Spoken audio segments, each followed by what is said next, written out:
You have any Malcolm Dandridge nuggets to drop? What's up? Because SLU filled their last the recruiting spot in the past week. Well, I think it's a twofold thing. I think we are dealing with a situation right now with Malcolm where there is going to be a scholarship available to him if Penny wants to fill it with him. There is a scholarship available for him.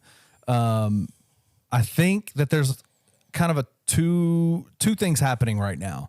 One of them is Penny is trying to decide if he wants Malcolm back on the team. Right. I think that's from what I've heard. He has said the door is always open for Malcolm, but and this is where we talk about the loyalty that Penny shows to his guys, right? Like guys that have, he was a part of the first number 1 class that he ever had, right? In the 2019 class, he was the first commit, from that outside of Alex Lomax played in with 2018. Played for him in high school. Played for him in high school. Right? There's a level of loyalty there.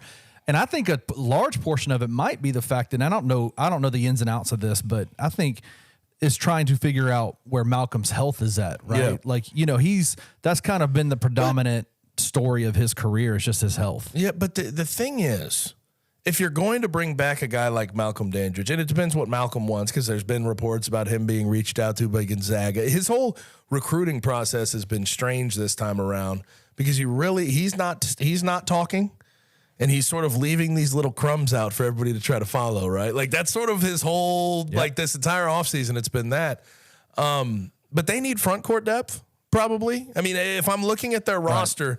And I look at one thing they need. They don't need any more ball handlers. I mean, Caleb Mills, Jalen Young, Javon Quinterly going to handle that.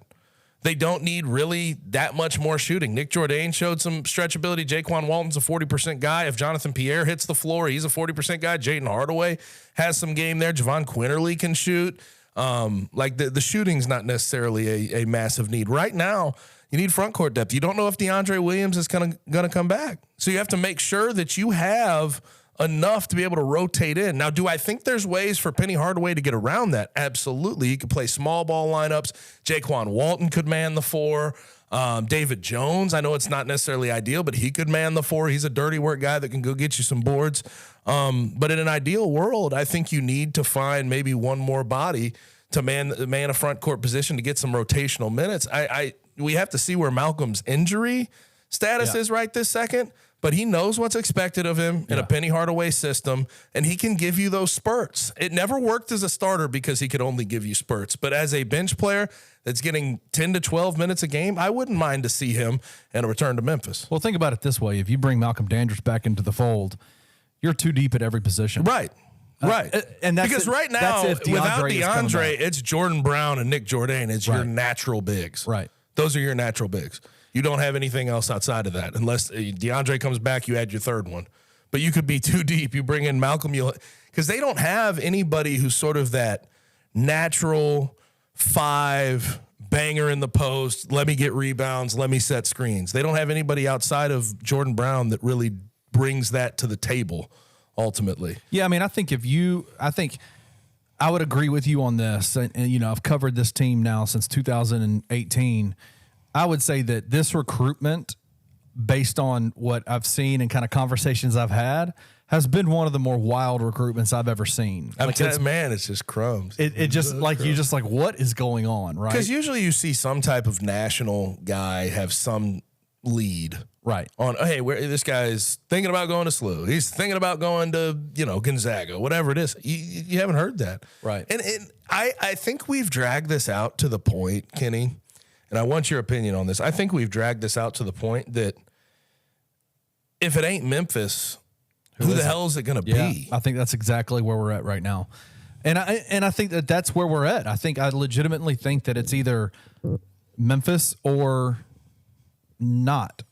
Like Memphis or nobody, right? But no, but that's frustrating. That would be a frustrating thing there for Malcolm wasting that last year just doing the whole recruiting thing when he had things on the table. He had other offers on the table. Yeah, I mean, we just don't know exactly what's going on behind the scenes in terms of that decision, right? Like we don't know. He's been quiet, man. He's been very quiet. He's been quiet, but it's like you said, he's been throwing these little crumbs out. Little attention here, little attention there. And having covered Malcolm since he was a junior in high school, this is absolutely this checks every box in terms of like, listen, man, I know there's a lot of people with a lot of strong feelings both ways about Malcolm. That kid, I love that kid so much. Like he is a trip, dude. The dude is hilarious. And there's not really anything that he does that's not on this that isn't on purpose. Yeah. And in terms of like little pieces of information he's given out. So I would be thrilled to have him back on the squad. I think especially in the role that he would be needed to be used. It would be a smaller role, and that's fine. And he's fine with that. And I think, like, let's say Gonzaga's on the table. That's a small role for him too. You know what I mean? I wonder what's out there for him to potentially go cook. I thought SLU, there was some potential for him to get some pretty extended run. But now with what's on the table, I feel like Memphis is probably one of the better places he could potentially land to get 10 to 12 trusted minutes maybe per game. I have a question for you. This might get us in trouble, but I'm going to ask you this question anyway. Go ahead. Who gets more minutes?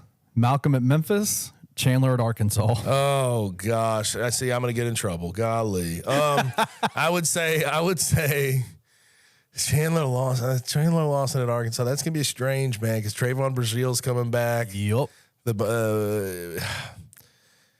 I think I'd still. You can say plead the fifth if you want to. I think I'd plead the fifth, but weirdly enough, I think I would go Malcolm at Memphis, just because I think Penny trusts him.